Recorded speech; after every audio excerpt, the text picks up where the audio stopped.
So we're going to get into today's call and a lot about quality of life coming from our company recently.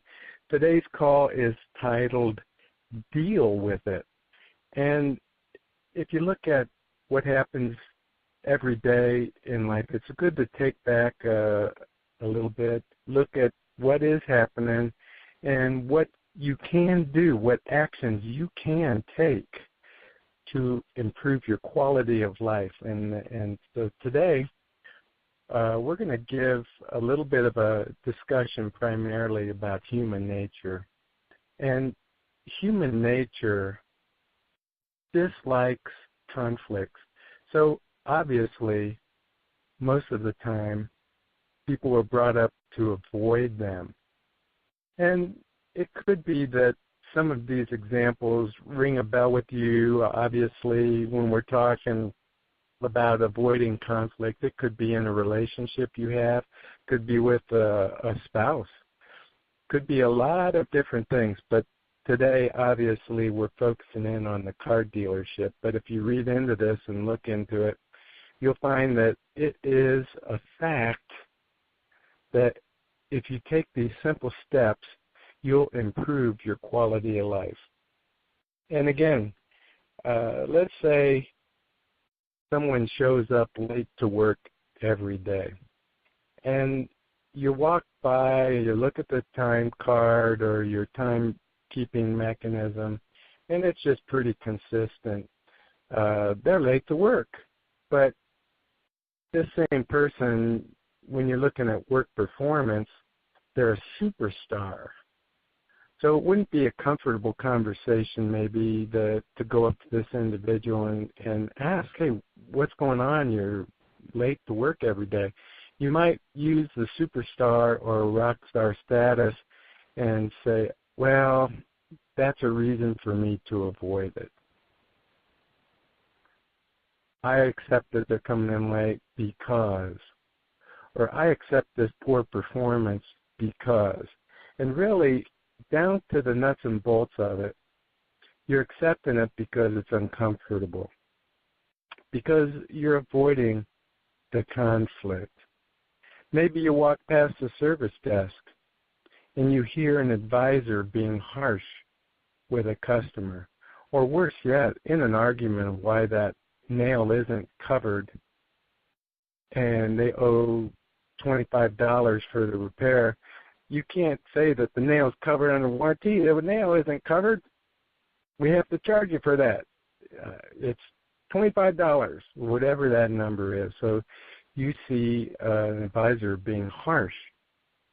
It could be that they're right, but you see the advisor being harsh.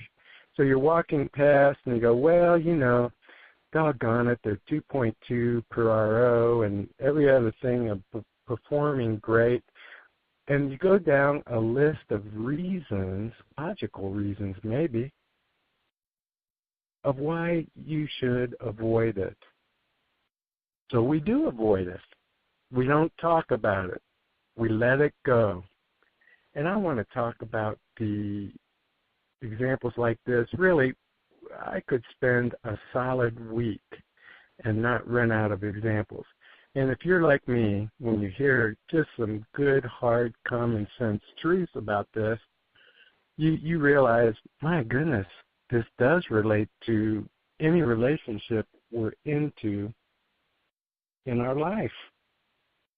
Now we're going to look at this a little deeper. There's just two examples. Again, we could spend a lot of time on examples. The actual examples aren't that important except that you see the common thread between these two. Now let's look at what happens to the person that is making these reasons, or let's call them the avoider. What happens inside the avoider? The number one thing I can promise you from actual experience, it eats away at them. It gets into the nut and the core of the person and really just starts eating away. It's not that it generates a peace with the person. It doesn't. Creates the opposite. What else does it do? Second thing, it reduces the team morale. Don't think your team doesn't notice that this person treats the customer harshly, or another advisor shows up late, or a technician shows up late. It reduces the team morale. And then if you might say, okay, I can see both of those points. It reduces providing input into others that need it also. Because if you're going down, you're seeing other people with issues, you start justifying it. Well, I didn't address Bill's issues. I didn't address Susan's issues. How can I address Tom on a different issue? So really, you start getting this, and it becomes a pattern. So you avoid the conflict because you're avoiding the conflict in the other people that you justified. Now you're using, what happens is you go down that pathway, you use those examples as reasons to not address issues, and then it eats away further at the morale and further at the team. And guess what? It reduces the individual's self-esteem and self-worth, because they can't stand up for themselves in these types of situations. Their own self-worth declines. Their own sense of well-being declines. And you can ask yourself, is that improving their quality of life? Is that hitting at a core value that affects the quality of life? So I think all of us can say it reduces those actions that we're talking about obviously reduce the quality of life. So really, I say deal with it. Dealing with it is the only way to reverse that. So instead of being the avoider, we'll confront these issues head on, individually, not in front of the team, on a pull-aside moment, address them. And instead of a avoider, become an addresser of the issues. And let's say what happens to quality of life with that? Well, it has to improve your self-esteem and your self-worth. And that doesn't mean you yell and scream and jump up and down and act like an idiot. Discuss the issues. What is the cause? What can we do to correct? Here's my expectation. We don't treat customers harshly for any reason, even if the customer is wrong. We can't treat them harshly. And here's why. Here's the logic in it. What is really eating at you? So when we go in, we address the core value, the actual issue going on with that person, your self-esteem and self-worth goes up. Another great advantage, it reduces your stress. You know, if you go around and you got things eating away at you all the time, guess what? Your stress level goes up. It just does.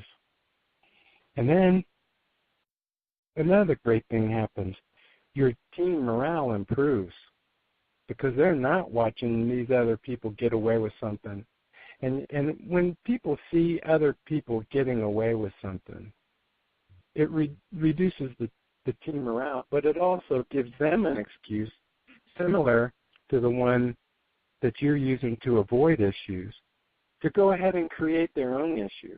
Well, if they're letting Bill do this or letting Sue do that, I can do this. It's just everybody's doing whatever they want. So addressing the issues improves the team morale, even if they're not totally aware of the issues all being addressed. And the fourth thing, and these benefit package, it improves the results of the team. Isn't that what it's all about? If we're improving the result of the team by taking these actions, we're improving self-esteem and self-worth. We're reducing stress. We're improving the team morale. We're improving the results. Really, that comes down to only one simple choice. Just deal with it. Everybody has a fantastic day. Take this to heart and improve your quality of life. Take care for now. Bye-bye. Hello, meet Frank. He's the owner of a new car dealership. Frank has a problem. He is not turning a profit in his fixed operations. This happens because the service staff is not working as a team or boosting his dealership's profits. He doesn't know how to fix this problem. But then he discovered Fix Performance. Frank's dealership now has happy employees working together as a team and an extremely profitable service department. Frank has improved his quality of life due to a surplus of cash, more time to spend with his family, and less stress altogether. Take the first step in improving your quality of life by calling 888-205-8718